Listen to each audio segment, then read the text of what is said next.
Selamat datang kembali di pembahasan mendalam kita. Oke, hari ini kita mau gali satu topik yang ya fundamental banget lah dalam interaksi kita sehari-hari. Sesuatu yang pasti terjadi tiap kali ketemu orang baru. Kesan pertama. Betul, itu topik yang menarik sekaligus sering jadi sumber kecemasan ya. Nah, sumber utama kita kali ini bab 25 dari buku Arthur C. Brooks, The Happiness Files. Judul babnya aja udah jelas banget. Jangan terkecoh oleh kesan pertama. Judul yang langsung ke intinya. Iya kan? Jadi misi kita sekarang nih, kita mau coba kupas tuntas, kenapa sih kesan awal itu bisa nempel banget di kepala, kenapa juga penilaian sekilas itu seringnya meleset gitu. Dan yang penting juga, gimana solusinya ya? Tepat. Gimana Anda, para pendengar, bisa lebih bijak gitu pas menilai orang lain, tapi juga gimana cara ngelola kesan yang kita kasih ke orang, tanpa harus jadi orang lain, tanpa pura-pura. Itu poin penting, tetap otentik. Pasti banyak kan di antara Anda yang pernah ngerasa cemas, mikirin gimana ya orang nilai kita pas detik-detik pertama ketemu. Apalagi pas momen penting kayak wawancara kerja atau mungkin kencan pertama gitu. Oh, itu pasti. Situasi yang tekanannya tinggi. Nah, penilaian awal ini seperti yang bakal kita obrolin dampaknya gede. Tapi ya itu tadi, banyak jebakannya juga. Oke, mari kita bongkar bareng-bareng ya. Kesan pertama. Kita semua pasti tahu lah rasanya ketemu orang terus jreng. Dalam sekejap aja udah ada feeling atau cap tertentu gitu tentang dia. Bab 25 dari Brooks ini benar-benar nekenin betapa cepetnya proses ini. Cepet banget. Bukan hitungan menit loh ya. Bukannya. Bukan. Ini bener-bener yang mencengangkan tuh kecepatannya itu. Penelitian psikologi sosial yang dirangkum bagus di bab ini nunjukin kalau kita bikin penilaian dasar soal misalnya bisa dipercaya nggak orang ini atau kompeten nggak dia. Itu cuma dalam sepersekian detik. Sepersekian detik. Serius. Iya, sepersekian detik setelah kita lihat wajah atau dengar suara. Seringnya malah sebelum kita sadar kalau kita lagi menilai. Kayak refleks mental aja gitu. Mekanisme otomatis yang mungkin warisan evolusi kita buat cepet-cepet nentuin ini kawan atau lawan. Wah, oke. Tapi kalau secepat itu, Nah, kecepatan ini ada harganya. Harganya yaitu, akurasinya seringkali kurang bisa diandalkan. sepersekian detik, itu benar-benar wow. Rasanya kayak nggak adil ya menilai dan dinilai secepat kilat begitu. Nah, ini nih pertanyaan pentingnya. Kalau prosesnya secepat itu, seberapa akurat sih penilaian instan ini? Bisa nggak kita beneran ngandalin insting atau firasat awal kita soal karakter orang? Bab dari Brooks ini kayaknya ngasih peringatan keras nih. Tepat sekali. Peringatannya sangat beralasan. Kesan pertama emang punya kekuatan psikologis yang, signifikan lah, buat ngebentuk arah interaksi kita selanjutnya. Tapi yaitu, akurasinya, sayangnya sering banget dipertanyakan. Bahkan bisa sangat menyesatkan. Menyesatkan ya? Kenapa bisa gitu? Ada beberapa bias kognitif utama yang main di sini, yang juga dibahas di sumber kita. Salah satu yang paling kuat itu namanya kesalahan atribusi fundamental, atau FAI. Kesalahan atribusi fundamental. Kedengerannya agak teknis nih. Maksudnya gimana tuh? Dan gimana efeknya ke kesan pertama? Oke, jadi FAI ini gampangnya kecenderungan kita yang kuat banget buat secara otomatis mikir kalau perilaku seseorang itu ya gara-gara sifat atau karakter bawaan dia. Oh, jadi langsung ke orangnya ya? Iya, langsung ke orangnya. Kita cenderung ngabain atau nganggap remeh pengaruh faktor situasi atau lingkungan luar terhadap perilaku itu. Jadi kita cepet banget nyimpulin, oh dia emang orangnya gitu. Daripada mikir, mungkin dia gitu gara-gara situasinya lagi nggak enak. Oke. Ada contoh gampangnya nggak? Gimana FAE ini bekerja pas kita baru ketemu orang? Contoh klasik banget yang juga disinggung di bab ini, itu pas wawancara kerja. Bayangin ada kandidat datang, kelihatan gugup banget, ngomongnya agak patah-patah, tangannya mungkin basah keringetan. Oke, kebayang. Nah, karena FAE ini, pewawancara bisa jadi otomatis mikir, wah, ini orang nggak kompeten nih, atau pemalu banget gak pede. Mereka langsung nyalahin kegugupannya ke karakter si kandidat. Padahal, bisa jadi banget kegugupan itu murni karena tekanan situasinya. Wawancara kan memang situasi yang tekanannya tinggi, bikin deg-degan.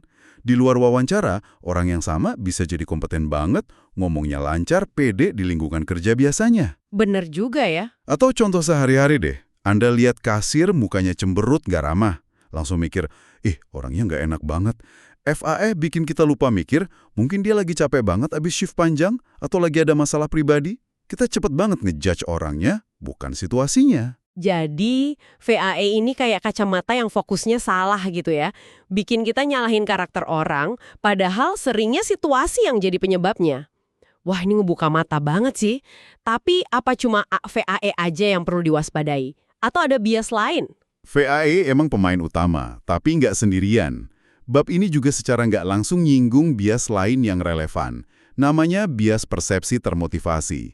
Gampangnya, ini kecenderungan kita buat ngeliat apa yang pengen kita lihat, atau apa yang cocok sama keyakinan, harapan, atau bahkan mood kita saat itu. Menarik. Jadi kalau saya misalnya udah dengar gosip jelek soal orang yang mau saya temuin, atau saya lagi bete aja gitu. Nah, itu dia. Kalau Anda udah punya ekspektasi negatif, Anda bakal cenderung lebih gampang nangkep sinyal-sinyal yang ambigu atau biasa aja, terus ditafsirin sebagai bukti kalau ekspektasi Anda benar. Oh, jadi senyum dikit dianggap sinis gitu. Bisa jadi. Diam sebentar dianggap nggak peduli. Sebaliknya, kalau Anda berharap ketemu orang hebat, Anda mungkin lebih gampang maafin kesalahan kecil atau nganggap perilaku biasa jadi luar biasa. Persepsi kita tuh diwarnain sama apa yang ada di kepala kita sebelum ketemu. Wah, jadi kombinasi Faye sama bias persepsi termotivasi ini bikin kesan pertama jadi kayak ladang ranjau ya. Bahaya kalau nggak hati-hati. Bisa dibilang gitu, makanya perlu waspada. Ini nih bagian yang jadi sangat menarik dan mungkin agak bikin khawatir juga ya. Bab 25 ini kan tadi dibilang nggak cuma ngomongin kesan pertama itu cepet dan sering nggak akurat, tapi juga nyorot kalau kita tuh seringnya yakin banget sama penilaian awal kita. Betul, rasa yakinnya itu loh. Iya, ada hal penelitian yang dikutip di bab ini nunjukin kalau keyakinan tinggi itu seringkali sama sekali nggak ada hubungannya sama akurasi yang sebenarnya. Gimana bisa ada jarak segitu jauh antara rasa yakin kita sama kenyataan akurasinya? Nah, fenomena ini emang salah satu temuan yang paling penting buat dipahami. Ini nunjukin betapa gampangnya kita ketipu sama keyakinan kita sendiri. Ada studi kunci yang dikutip di bab 25. Studi tahun 2010 kalau nggak salah. Partisipan diminta nilai sifat orang asing cuma dari foto wajahnya aja. Cuma dari foto? Iya, cuma foto. Hasilnya benar-benar bikin kaget. Meskipun partisipan ngelaporin tingkat keyakinan yang tinggi banget sama penilaian mereka, sering nyampe 70-80% gitu. Saya yakin orang ini bisa dipercaya, atau saya yakin dia ekstrovert. Pas dianalisis secara objektif, Ternyata? hubungan antara penilaian mereka sama ukuran kepribadian asli orang di foto itu secara statistik nggak signifikan. Artinya, ya nggak lebih baik dari nebak acak aja. Wow, 70-80% yakin tapi hasilnya kayak nebak. Itu, wah kayak nampar kesombongan intuisi kita ya. Kita ngerasa jago banget baca orang dalam sekejap, padahal seringnya salah. Persis. Ada semacam putusnya hubungan kita antara keyakinan subjektif kita pas bikin kesan pertama sama bukti empiris soal akurasinya. Otak kita kayaknya cepat banget ngeluarin rasa tahu yang kuat, tapi rasa itu sendiri bukan jaminan benar. Kita ngerasa tahu, padahal seringnya cuma proyeksi bias kita atau tebakan cepat dari petunjuk luar yang dangkal. Ini penting banget buat diingat ya. Keyakinan tinggi pada kesan pertama yang salah bisa bawa kita ke keputusan yang keliru. Banget. Di banyak aspek kehidupan malah. Ini sering meleset, penuh bias, dan keyakinan kita soal itu nggak bisa diandelin. Apa dong artinya buat Anda semua, para pendengar? Terutama kalau Anda lagi dalam posisi harus menilai orang lain, misalnya Anda manajer HRD yang wawancara kandidat, guru ketemu murid baru, atau sekedar pengen nambah teman baru. Gimana cara navigasinya biar lebih bijak? Nah, bab dari Brooks ini ngasih panduan praktis yang berguna banget. Intinya sih, kita perlu mengembangin semacam skeptisisme sehat gitu terhadap reaksi instan kita. Kuncinya jangan telan mentah-mentah sinyal atau feeling awal dari otak kita. Jadi jangan langsung percaya gitu aja. Ya, latih diri kita buat secara sadar nginterogasi insting pertama itu. Pas ketemu orang terus muncul kesan tertentu, coba deh berhenti bentar. Terus tanya ke diri sendiri beberapa pertanyaan kritis. Pertama, penilaian cepat gue ini beneran berdasarkan fakta perilaku yang gue lihat atau jangan-jangan ini lebih karena bias pribadi gue, stereotip yang gue pegang atau ekspektasi gue sebelumnya. Ingat bias persepsi termotivasi tadi. Oke, cek bias diri sendiri dulu. Kedua, tanya lagi, ada nggak faktor situasional penting yang mungkin ngejelasin perilaku orang ini sekarang? Dia kelihatan buru-buru emang karena telat. Dia diem aja karena ini lingkungan baru buat dia. Ada tekanan dari luar nggak? Ingat FAE tadi. Jadi kayak audit mental cepet gitu ya, terhadap penilaian kita. Nggak langsung terima kesimpulan pertama. Tepat, itu langkah pertama buat ngerem proses penilaian otomatis. Dan yang nggak kalah penting, seperti yang ditekankan di bab ini, kasih kesempatan kedua, bahkan mungkin ketiga atau keempat. Jangan buru-buru ngejudge atau ngasih label permanen ke orang cuma berdasarkan interaksi singkat pertama. Tahan penilaian dulu ya. Secara sadar, tahan penilaian definitif Anda. Kasih ruang dan waktu buat observasi lebih lanjut. Dengan ngasih pertimbangan ekstra ini, Anda ngebuka pintu buat ngeliat lapisan yang lebih dalam dari orang itu. Anda mungkin nemuin bakat tersembunyi, kualitas positif yang nggak disangka, atau kecocokan yang luar biasa yang mungkin dilewatin sama orang lain yang terlalu cepat ngambil kesimpulan. Wah, ini bisa jadi keunggulan ya, misalnya dalam rekrutmen. Bisa banget. Anda bisa nemuin permata tersembunyi yang diabaikan orang lain. Kemampuan melihat melampaui kesan pertama itu jadi keuntungan kompetitif. Itu perspektif yang sangat berharga buat sisi menilai orang lain. Sekarang kita coba balik deh situasinya. Gimana kalau sebaliknya? Kalau Anda yang justru sering khawatir soal kesan pertama yang Anda kasih ke orang lain. Nah, ini juga banyak yang ngalamin. Iya kan? Misalnya, Anda sadar banget kalau Anda tuh tipe yang cenderung lebih diam, pemalu, atau gampang gugup pas ketemu orang baru. Rasanya kayak, ditakdirkan gitu buat selalu ngasih kesan pertama yang kurang oke atau gampang disalahpahami. Sama sekali nggak. Dan ini pesan penuh harapan yang juga kuat banget di bab 25 ini. Meskipun benar, kalau kesan pertama itu kuat, dan sebagian prosesnya di luar kendali sadar kita nggak bisa ngontrol bias orang lain sepenuhnya, kita tuh sama sekali nggak terkutuk sama sifat alami kita. Lega dengernya. Terus gimana? Langkah pertama yang paling penting, lagi-lagi kesadaran diri. Sadari secara realistis gimana sifat Anda, misalnya pendiam, bisa disalahartikan sama orang lain yang belum kenal. Mereka mungkin salah tafsir jadi nggak tertarik, nggak ramah, sombong, atau bahkan nggak kompeten. Begitu juga kalau gugup, bisa dianggap kurang persiapan atau nggak pede. Oke, jadi sadar dulu potensi salah tafsirnya. Nggak nyangkal sifat asli kita, tapi paham gimana orang lain bisa ngelihatnya. Terus, abis sadar apa langkah konkretnya, tanpa harus pakai topeng atau pura-pura jadi orang lain? Nah, setelah punya kesadaran itu, Anda bisa secara strategis lebih fokus ke aspek-aspek interaksi yang emang bisa Anda kontrol, sambil tetap jadi diri sendiri. Bab ini nyaranin beberapa fokus area. Pertama, kalau ini situasi formal yang bisa diprediksi kayak wawancara atau presentasi, persiapan yang matang itu kunci. Bukan cuma soal materi ya, tapi juga mikirin gimana mau mulai, antisipasi pertanyaan sulit, bahkan latihan fisik buat rileks kalau Anda gampang gugup. Persiapan itu ngurangin ketidakpastian dan bisa naikin PD secara signifikan. Persiapan ya, oke. Kedua, fokus ke kejelasan pas komunikasi. Kalau Anda bukan tipe yang banyak omong, nggak masalah. Tapi pastiin pas Anda emang ngomong, pesannya jelas, terstruktur, langsung ke intinya. Kualitas lebih penting dari kuantitas. Jawaban singkat tapi relevan dan dipikirin baik-baik, itu bisa nunjukin kompetensi kok. Jadi nggak harus banyak ngomong, yang penting jelas. Ketiga, dan ini penting banget, secara aktif tunjukin minat yang tulus ke orang lain atau ke topik obrolan. Ini cara ampuh buat ngelawan potensi salah tafsir dari sifat pendiam atau gugup.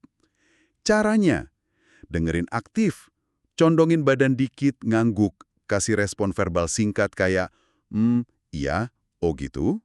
Kontak mata juga penting kan? Iya, jaga kontak mata yang wajar. Nggak usah melotot terus, tapi jangan ngehindar juga. Dan yang paling penting, ajukan pertanyaan yang relevan, yang nunjukin kalau Anda beneran nyimak. Orang tuh secara nggak sadar sering nilai orang lain dari dua hal utama. Kehangatan, kelihatan ramah nggak, niatnya baik nggak, sama kompetensi, kelihatan cakap nggak, pinter nggak. Kehangatan dan kompetensi ya.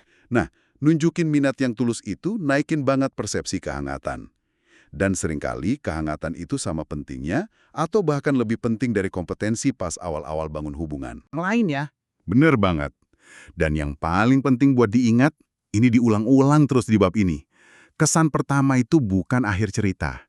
Itu cuma satu titik data awal aja. Cuma awal ya. Iya, karakter asli Anda, kompetensi Anda yang sebenarnya, integritas Anda, kualitas lain Anda, itu bakal makin kelihatan seiring waktu, lewat interaksi yang lebih lanjut. Jadi, jangan terlalu terobsesi sama kesempurnaan di menit pertama. Hubungan yang berarti itu dibangun di atas fondasi yang lebih kuat dari sekedar kesan kilat. Kayak gerbang masuk aja ya kesan pertama itu. Betul, kesan pertama bisa jadi gerbang masuk, tapi isi rumahnya yang nentuin orang mau tinggal lama atau enggak.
Oke, jadi fokus ke persiapan, kejelasan, sama nunjukin minat tulus. Itu bisa bantu kita bentuk kesan positif tanpa harus jadi orang lain ya.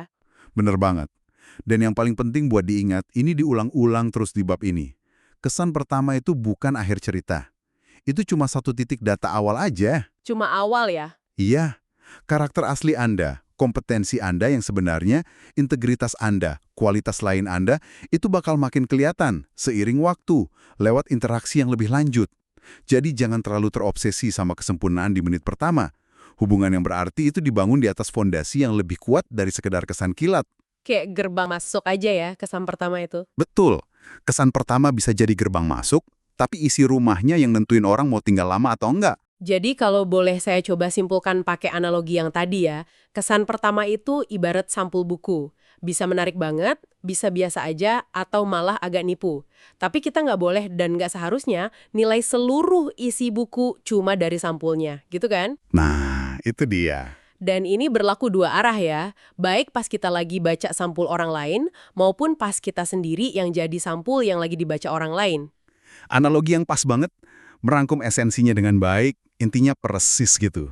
Sebagai pembaca orang lain, kita perlu latihan jadi lebih kritis, lebih sabar, nggak gampang kena pengaruh sampul awal. Kita perlu sadar nanya, ada apa lagi nih di balik sampul? Isinya apa? Terus kalau kita yang jadi buku, Nah, kalau kita yang jadi buku, kita perlu jadi sampul yang lebih sadar gimana kita nampilin diri. Tapi nggak usah ngerasa perlu nyetak ulang sampul palsu atau pura-pura jadi genre buku lain. Fokus aja nunjukin keaslian isi diri kita, sajiin dengan kejelasan terbaik sesuai gaya kita, dan pancarin minat yang tulus ke pembaca. Itu kombinasi yang kuat dan otentik. oke, jadi apa nih artinya semua ini buat Anda, pendengar setia kami? Coba kita tarik benang merahnya ya. Poin utamanya adalah, kesan pertama itu nyata, cepet banget terbentuknya, dan dampaknya nggak bisa dianggap enteng dalam interaksi sosial. Tapi Tapi, itu bukan kebenaran mutlak. Seringkali bias, nggak akurat, dan bisa nipu banget. Kabar baiknya, kita nggak sepenuhnya jadi budaknya. Kita punya kemampuan dan cara buat nggak terlalu dikendalikan sama kesan pertama itu. baik pas menilai maupun pas dinilai ya. Betul. Kita bisa belajar dengan sadar dan latihan buat ngeliat lebih dalam, ngeliat lebih dari sekedar permukaan sekilas itu. Dan ini pada akhirnya mungkin bisa jadi bahan refleksi yang penting buat Anda bawa pulang dan renungkan sendiri. Seberapa sering sih kalau Anda jujur sama diri sendiri, Anda ngebiarin kesan pertama entah itu yang rasanya positif banget atau negatif banget, secara nggak sadar atau bahkan sadar ngebentuk keputusan penting dalam hidup Anda. Keputusan kayak milih teman. Iya, milih teman dekat, milih siapa yang direkrut atau jadi rekan kerja, siapa yang dipercaya buat proyek penting, bahkan ya milih pasaran hidup. Gimana Anda bisa mulai secara aktif ngelatih diri buat ngasih jeda sebentar sebelum ngambil kesimpulan final soal seseorang? Jeda buat mikir ya. Iya. Gimana Anda bisa mulai rutin mempertanyakan asumsi awal yang muncul gitu aja di kepala dan sengaja berusaha ngelihat individu secara lebih utuh, lebih kontekstual, melampaui momen singkat pertemuan pertama yang penuh bias itu? Ini emang nggak gampang sih, tapi ini latihan kesadaran, latihan kerendahan hati intelektual, dan kebijaksanaan sosial yang terus-menerus dan ya berharga banget. Sebuah pemikiran penting tuh untuk Anda bawa, renungkan, dan mungkin coba praktekkan di interaksi Anda selanjutnya. Terima kasih sudah menyimak pembahasan mendalam kita kali ini yang mengupas bab 25 dari The Happiness Files. Sampai jumpa di penelaahan sumber berikutnya.